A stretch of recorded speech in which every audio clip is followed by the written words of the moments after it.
Dave, saying to these voters that have left him over the course of the last 5 years, please come home, I think is the phrase he uses.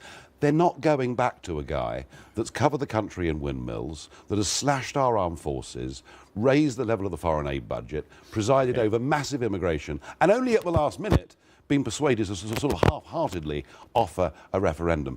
Those voters aren't going back. And it's actually a misreading from him and the press. Most UKIP voters have not come to us from the Conservatives. They're coming from Labour, a few from Lib Dems, and a huge chunk of our vote is coming from people who were completely outside the political process but see UKIP as offering hope. Now, I started off talking about the numbers with Yvette Cooper, and I'll do the same thing here. Your raw polling numbers haven't moved much in the last 6 months or last year or so. Well, there's been a very about the same, around 13%. There's been a very desperate attempt to talk UKIP down over the last month. Every commentator, every pollster, and one or two of the pollsters using voodoo science to try and produce quite low numbers, but not even prompting UKIP. The fact is, not only are people who say they're going to vote UKIP more likely to go to the polling station next Thursday than the other parties, we're actually going up in the polls. And I have to say, I think with 4 days to go, if only we could debate the big issues rather than who's going to get into bed with whom next Friday morning. There is a lot of bed hopping going on at the moment. But if you look at the raw numbers, I was going to say then the pollsters extrapolate and they don't give you very many seats. Do you reflect that this is possibly the last, this is the general election which breaks our current voting system?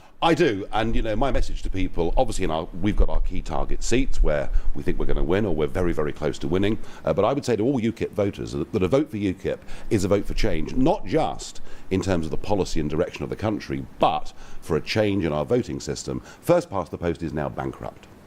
OK, looking at the Conservative message, however, you've said a lot about the danger of the SNP and the Scottish Nationalists holding the whip hand in Westminster and so forth.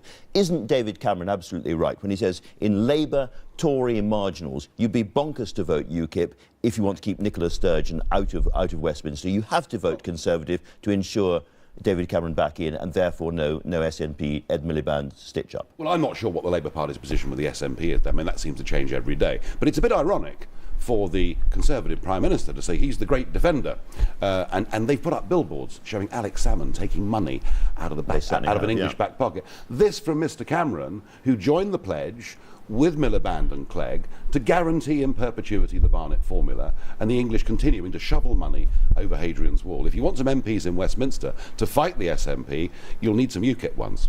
Now, you've been described by Vernon Bogdanor, a constitutional expert, your party, as a nascent English nationalist party. Is there some truth in that? We are the only party represented in all four, electorally represented in all four corners of the United Kingdom. Some of our polling stats in Wales are better than our polling stats in England. So no, in England and Wales, we're strong. In Northern Ireland, we have a presence in Stormont.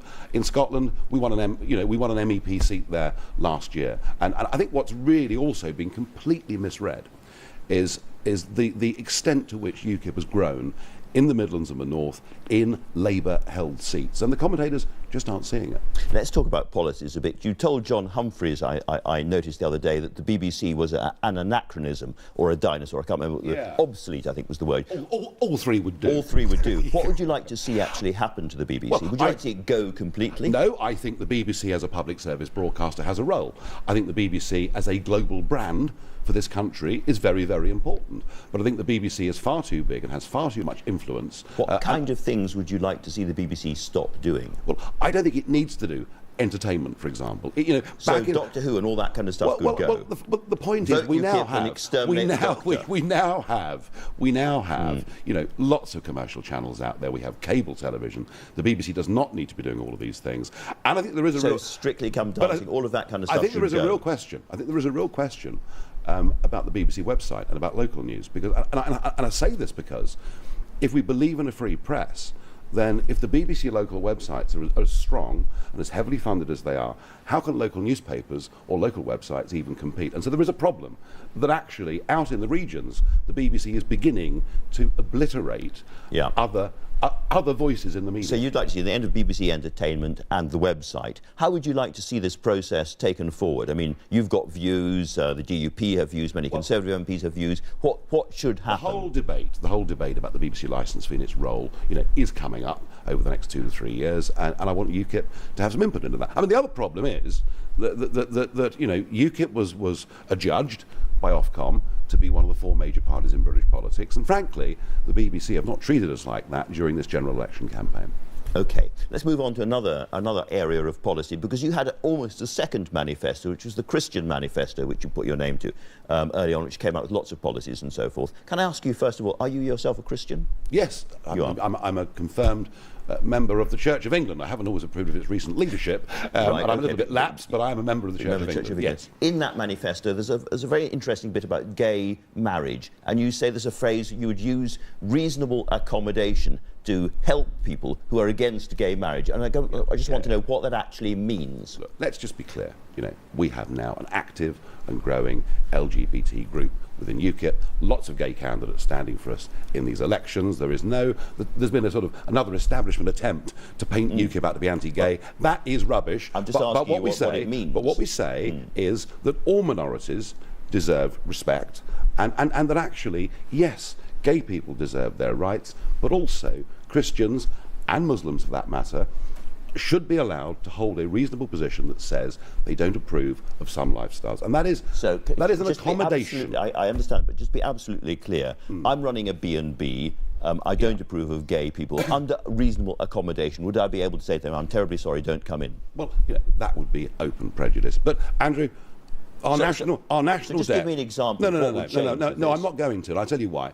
Our national debt has doubled in the last 5 years. 624,000 migrants settled in Britain last year.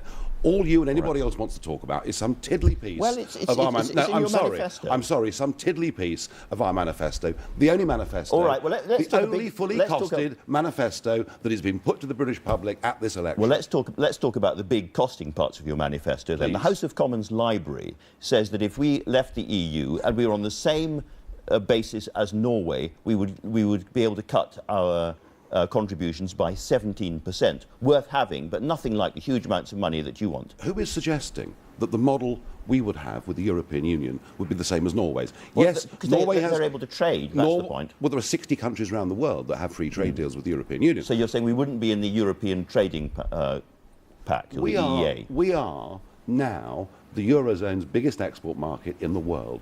They sell us about 1 million motor cars a year more than we sell them. They need us in terms of trade more than we need them. We will have our own free trade deal with the European Union, and it'll look a bit like the thing my parents thought they were voting for 40 years ago in the referendum. Friendship, free trade, cooperation, but the ability to make our own global trade deals with the emerging economies of the world, many of which, incidentally, are in the Commonwealth. Now, I'm going to be talking to Nick Clegg in just a moment, and I'm sure we'll come on to the subject of an EU referendum. How optimistic are you that a Conservative-dominated government will deliver a referendum that's a fair one? I'm not confident at all. I mean, Mr Cameron once before promised a referendum, then he broke the promise, then he spent 2 years saying it wasn't in the national interest, then he saw UKIP spreading like a purple rash across the country and decided he'd offer a referendum. If he held that referendum on his own, without UKIP holding his feet to the fire, I am not confident it would be a full, free and fair referendum. A lot of talk about red lines in this election. If there's a bunch of UKIP MPs in the House of Commons able to influence what happens, then presumably your first red line will be the terms and conditions of that referendum. Yeah, it's got to be full, free and fair. And I've seen some really twisted referendums held all over Europe. It has to be both sides have to have the same spending limits. There needs to be an ombudsman to make sure that organisations like the BBC give both sides of the argument fair play. Okay. And we also need to define who votes. I find it slightly hard in these circumstances to see how we could have an arrangement with David Cameron, Nigel Farage and Nick Clegg in any kind of arrangement. Impossible? Well, if Nick Clegg... I mean, look, I don't want to go into coalition with anybody. I don't want a ministerial card. No dark and But I would like to help drive the agenda. And I'm quite certain that if Nick Clegg wants to be Deputy Prime Minister next time round, that he will change his mind and support a referendum. Well, we'll see very shortly. We will. For now, Nigel Farage, thank you very much indeed. So it does seem that when we finally added up the votes in this election, when all has been said and done, there may well not be a clear winner. Neither Labour nor the Tories may command a majority in the House of Commons. But if that's the case, then what happens next?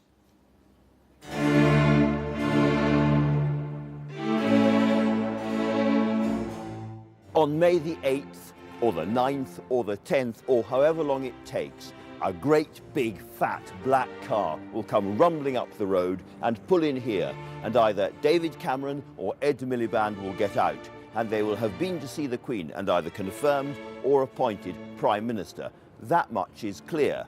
But what if the Labour and the Tory parties are very, very close? What if it's a dead heat?